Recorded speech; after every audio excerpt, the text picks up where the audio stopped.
Hello बच्चों, welcome to अपनी शिक्षा क्लासेस।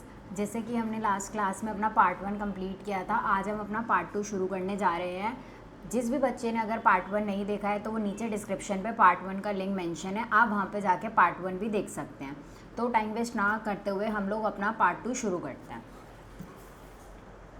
सबसे पहले अब बात आती है कि रिवेन्यू क्या होता है। रिवेन्यू मतलब होता है जितना भी हमारे पास कैश वगैरह आएगा, एक सेकेंड, जितना भी हम लोगों के पास कैश आएगा, यार स्क्रीन क्यों हिल जाती है, जितना भी हम लोगों के पास पैसा आएगा, जितना भी हमारे पास कैश रिसीव होगा ना, जितना भी हम लोगों के पास कैश आएगा, रिसीवेबल्स आएगा, कोई भी कंसिडरेशन आएगा, जिस नॉर्मल कोर्स ऑफ बिजनेस में हम लोग डीलिंग करते हैं और उसके अंदर जो भी हमारे पास पैसा आएगा उसको हम बोलते हैं रिवेन्यू। चाहे वो हमारे नॉर्मल कोर्स में हो, एंटरप्राइज जो भी हमारा कर रहा है, या फिर वो कोई भी सर्विसेज वगैरह हम लोगों को प्रोवाइड करवाता है, उसको हम बोलते हैं रिवेन्यू। जिसमें बेसिकली हमारे पास पैसा क्या आता है, पैसा हमारे पास आता है, रिवेन्यू एक जनरेट होता है जो भी हम अपनी सर्विसेज रेंडर्ड कर रहे हैं, जिस गुड्स एंड सर्विसेज में हम लोग डील कर रहे हैं, जो हमारा एक ऑर्डिनरी टाइप ऑफ बिजनेस है जिसके अंदर हम लोग अपनी सेल करते हैं, उससे जो पैसा जनरेट होता है हम उसको क्या बोलते हैं, रिवेन्यू। फिर उसके बाद में टर्म आती है परचेजेस। परचेजेस मतलब क्या होता है, जो गुड्स एंड सर्विसेज एक फर्म खुद से खरीदता है। जब कोई भी गुड्स एंड सर्विसेज, एक बिजनेस है, बिजनेस में हमें हमेशा परचेज या सेल दोनों चीज़ होती है। अब जब भी हम कोई चीज़ खरीदते हैं हम उसको क्या बोलेंगे, परचेजेस। तो एक बिजनेस में जब भी हम कोई गुड्स या सर्विसेज खरीदते हैं हम उसको क्या बोलेंगे, परचेजेस। अब इसमें एक चीज़ आती है, जब हम कोई सामान परचेज कर सकते हो सकता है कोई डिफेक्ट हो या कुछ भी हो जिस वजह से हम लोग उस सामान को रिटर्न करते हैं, उस चीज़ को हम लोग बोलते हैं परचेज रिटर्न। परचेज रिटर्न के और भी नाम होते हैं, जैसे कि रिटर्न आउटवर्ड। जब हम लेकर आए थे, अब हमारी कंपनी से वो सारी चीज़ें बाहर जा रही है तो हम उसको क्या बोलते हैं, रिटर्न आउटवर्ड। तो याद रखना, परचेज रिटर्न का दूसरा जो नाम होता है हम उसको बोलते हैं रिटर्न आउटवर्ड। फिर बात आती है सेल्स की। सेल्स क्या होता है, अब सेल्स मतलब होता है जो सामान एक बिजनेस मैन बेच रहा है, जो एक बिजनेस सामान बेच रहा है उसको हम बोलते हैं सेल्स। अब ये सेल्स दो तरीके की हो सकती है, एक हो सकती है कैश या फिर हो सकती है क्रेडिट। कैश मतलब आपने जब की कोई सामान बेचा और उस पर पैसा आपको वापस हैंड टू हैंड मिल गया। अब ये भी हो सकता है ना कि वो आज सामान खरीद रहे हैं बट वो पैसा आपको बाद में दे, उसको हम बोलते हैं क्रेडिट सेल। कैश सेल मतलब होता है ऑन हैंड डीलिंग हो गई कि आपने उनको गुड्स या सर्विसेज दी, उसके बदले में आपको पैसा रिसीव्ड हो गया। लेकिन क्रेडिट सेल क्या होता है, क्रेडिट सेल के अंदर हम लोग सामान आज दे देते हैं लेकिन पैसा हम लोगों को बाद में मिलता है।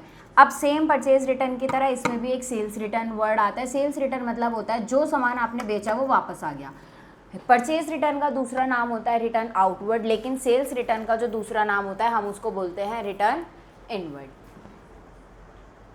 अब बात आती है रिवेन्यू फ्रॉम ऑपरेशन की। रिवेन्यू फ्रॉम ऑपरेशन मतलब होता है जो भी अमाउंट रिसीव्ड, जो हमारे पास पैसा आ गया या हमारे पास पैसा आने वाला है, जो भी गुड्स एंड सर्विसेज में, यानी कि अगर मैं बात करूँ तो इसमें हम कैश या क्रेडिट दोनों की बात कर लेते हैं रिवेन्यू फ्रॉम ऑपरेशन में, जिसमें जो भी अमाउंट है हम लोगों के पास रिसीव्ड होने वाला है सेल करने से, गुड्स एंड सर्विसेज से या दोनों से, किसी से ही बोल लो, जो भी हमारे पास पैसा आने वाला है उसको हम बोलते हैं रिवेन्यू फ्रॉम ऑपरेशन। जो भी हमने गुड्स एंड सर्विसेज सेल करी है उस पर जो हमारे को पैसा मिलने वाला है उसको हम बोलते हैं revenue from operation.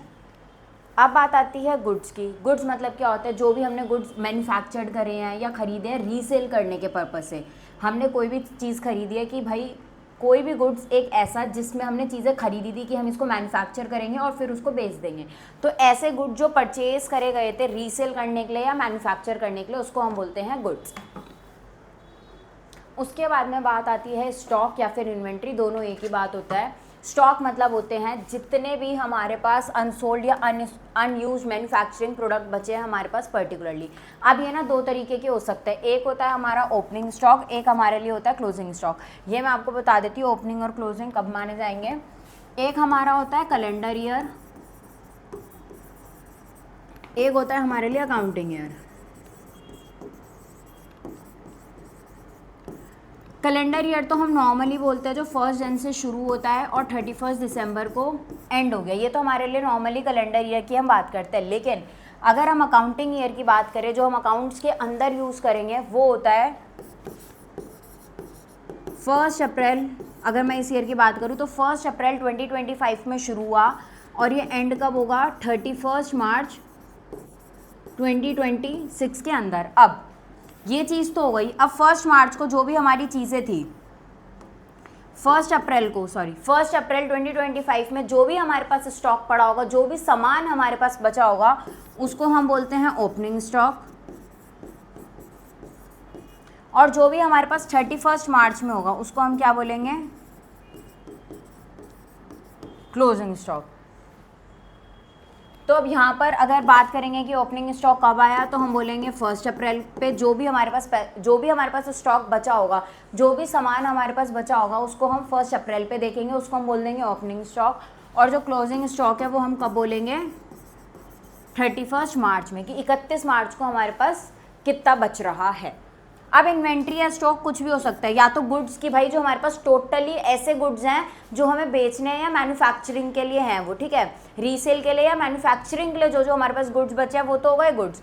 Raw material मतलब होता है कि अभी उसमें थोड़ा सा मतलब ये बना नहीं है, बन जाएगा लेकिन, ठीक है, तो हमारे पास जो उसका मटेरियल्स पड़े हैं, नॉर्मल मटेरियल्स पड़े हैं जिससे हम आगे चीज़ें मैन्युफैक्चर कर लेंगे, तो वो हो गया कि रॉ मटेरियल का हमारे पास कितना पड़ा है। वर्क इन प्रोग्रेस मतलब होता है कि मान लो मशीन्स में अभी है, प्रोसेसिंग में है, बट अभी प्रोडक्ट पूरा रेडी नहीं हुआ है, तो उसको हम बोलते हैं वर्क इन प्रोग्रेस। तो याद रखना गुड्स में तो ये भाई कि रीसेल के लिए रेडी है, आप चाहे आज बेच दो, ठीक है, वो हो गया रीसेल के लिए रेडी। अब इस ये वाली बात आ गई, इसका भी स्टॉक हो सकता है। एक कुछ हमारे लिए हो सकता है रॉ मटेरियल का, कि भाई ये सामान यूटिलाइज करके हम आगे चीज़ें मैन्युफैक्चर कर देंगे।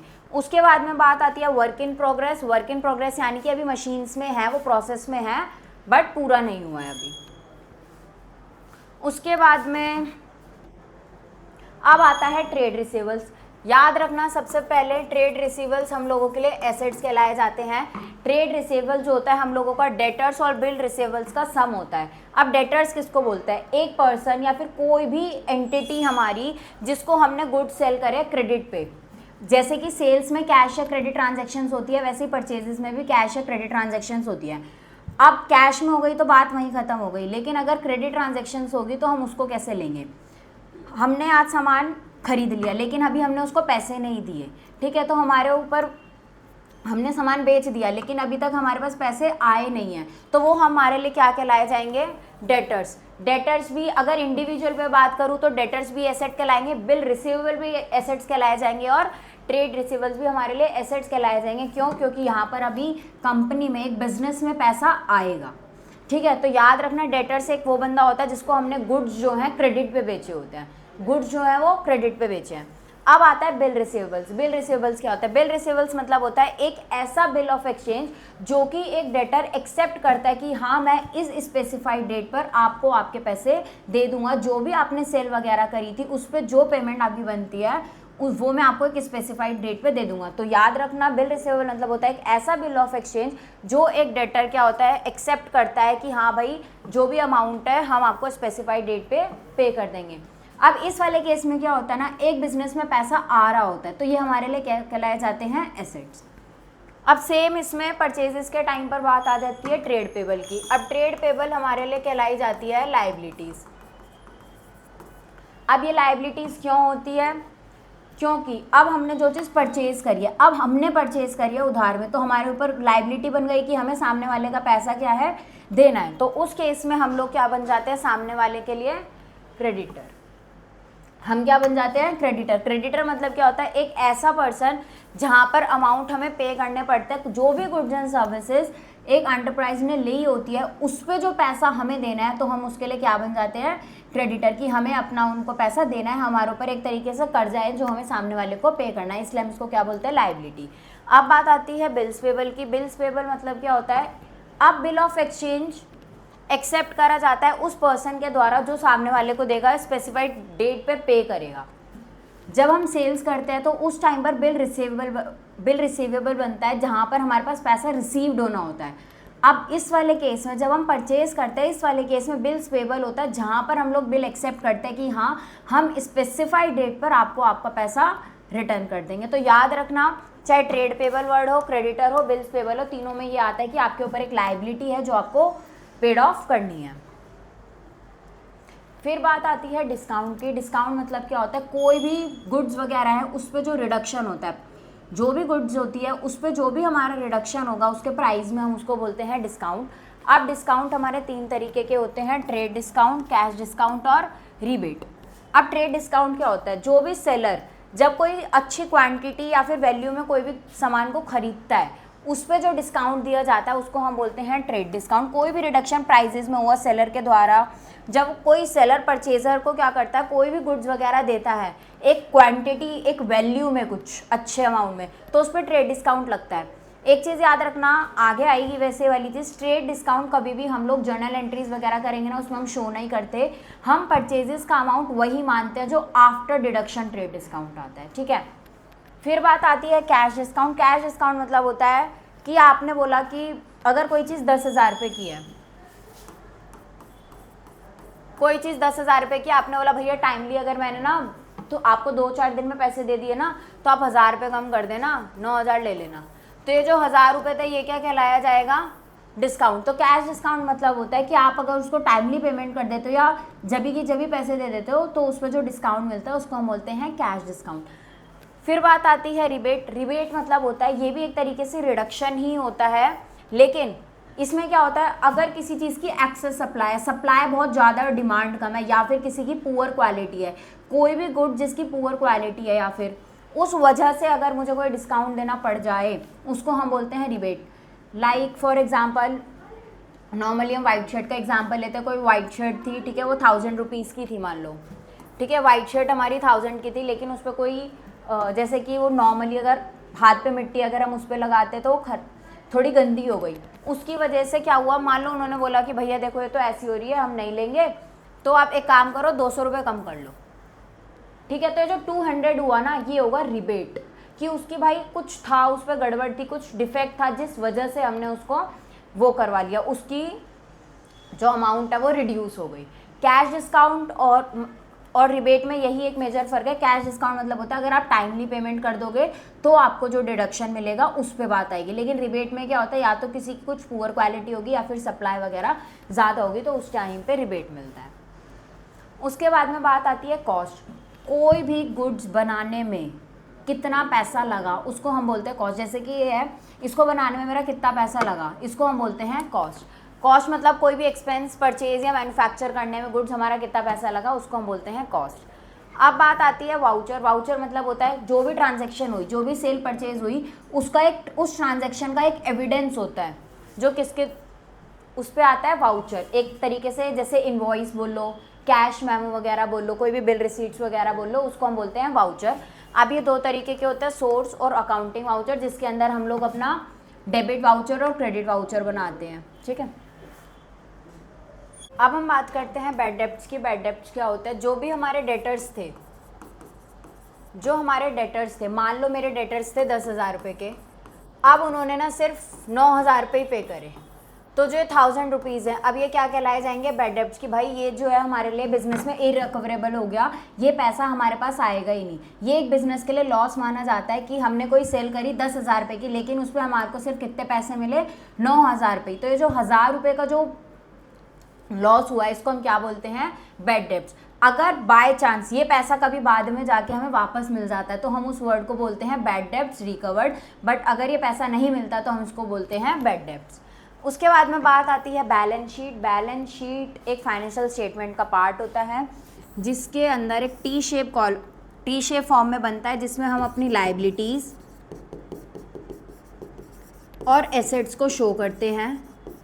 31 मार्च को यानी कि अकाउंटिंग पीरियड के हिसाब से साल के एंड में ये बैलेंस शीट अपने आप टैली हो जाती है। अगर ये अपने आप मैच नहीं कर रही, अगर कोई भी दोनों में डिसबैलेंस आ रहा है या कुछ भी है, तो इसका मतलब आपने अपनी फाइनेंशियल स्टेटमेंट में कुछ गड़बड़ी करी है। ये देखते ही हम बता सकते हैं कि हमारी कितनी एसेट्स है, हमारे पास हमारी कितनी लायबिलिटीज़ आती हैं, ठीक है। तो अभी के लिए आपको बस याद रखना है कि एक साइड हम एसेट्स लिखते हैं, एक साइड हम लायबिलिटीज़ वगैरह लिखते हैं, जो साल के एंड में अपने आप ही मैच करती है। उसके बाद में बात आता है डेबिट या क्रेडिट। एक टी शेप फॉर्म होता है इसका भी, जो हमारी लेफ्ट साइड होती है, उधर हम डेबिट शो करते हैं, इधर हम लिखते हैं अपने क्रेडिट। अब डेबिट साइड क्या आता है, क्रेडिट साइड क्या आता है, ये हम रूल्स के अंदर पढ़ेंगे। ये आपका आगे एक चैप्टर है rules of debit and credit, जहाँ पर हम पढ़ेंगे इसको ट्रेडिशनल और मॉडर्न अप्रोच के अंदर। वहाँ पर मैं आपको बताऊंगी कि डेबिट साइड क्या चीज़ें जाएंगी और क्रेडिट साइड क्या जाएंगी। फिर बात आती है बुक वैल्यू की। अब बुक वैल्यू मतलब क्या होता है, जो हम अपनी बैलेंस शीट बनाते हैं, ये हमारी बैलेंस शीट है, यहाँ हम अपनी लायबिलिटी शो कर रहे हैं, यहाँ हम अपनी एसेट्स, ठीक है, यहाँ पर बहुत सारी चीज़ें आएंगी। अब जो हम अपनी सारी चीज़ें, मान लो कोई डेटर्स थे, उसमें बैड डेट्स वगैरह हो गए, वो सारा अमाउंट डिडक्ट करने के बाद जो हमारी एक्चुअल वैल्यू बाहर आएगी ना यहाँ पर, उसको हम बोलते हैं बुक वैल्यू। जैसे कि इसका एक और मैं चीज़ बता देती हूँ अभी, पहले डेप्रिसिएशन टर्म से कोई मशीनरी थी, सबसे पहले डेप्रिसिएशन क्या होता है, कोई भी मशीनरी वगैरह हम लोगों ने खरीदी, कोई भी फिक्स एसेट्स खरीदा, उसकी वैल्यू में जो डिडक्शन आता है या फिर रिडक्शन आता है, ठीक है, कोई भी वैल्यू है उसमें फॉल आ गया, उसको हम क्या बोलते हैं, डेप्रिसिएशन। अब ये भी हो सकता है कि उसको यूज़ करते करते बहुत ज़्यादा टाइम हो गया, इस वजह से उसकी वैल्यू गिर गई, या फिर ये हो सकता है उस पर कुछ डिफेक्ट वगैरह हो गया जिस वजह से उसकी वैल्यू गिरती चली जाती है। मान लो 10 लाख की मशीनरी थी, इस पर डेप्रिसिएशन लग गया 2 लाख का। अब जो हमारी अमाउंट है वो कितना है, 10 लाख, वो सॉरी 8 लाख, 10 लाख की मशीनरी थी, 2 लाख का डेप्रिसिएशन लग गया, तो हमारे पास अमाउंट कितना बचा, 8 लाख रुपए। अब हम यहाँ पर ना 8 लाख रुपीज़ लिखेंगे, ना कि 10। हम यहाँ पर क्या करते हैं, 10 लाख लिख के इसमें से 2 लाख डेप्रिसिएशन माइनस होके 8 लाख, तो ये जो बाहर एक्चुअल में अमाउंट आया ना हमारा 8 लाख, इसको हम बोलते हैं बुक वैल्यू, ना कि ये 10 लाख। ये 10 लाख हमारे लिए बुक वैल्यू नहीं कहलाई जाएगी, हमारे लिए बुक वैल्यू कौन सी कहलाई जाएगी, जो भी कॉस्ट लेस डेप्रिसिएशन, जो हमारी कॉस्ट थी उसमें से डेप्रिसिएशन हटाने के बाद जो अमाउंट बचेगा, हम उसको क्या बोलते हैं, बुक वैल्यू।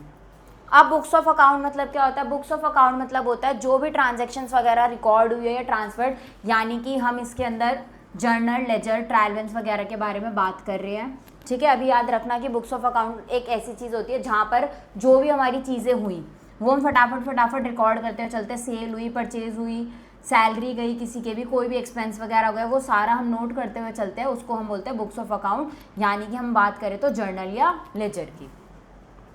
अब ये डेप्रिसिएशन आपको समझ आ गया होगा। अब इसका एक प्रॉपर एक चैप्टर हम पढ़ेंगे जहाँ पर हम SLM और WDV के बारे में बात करेंगे।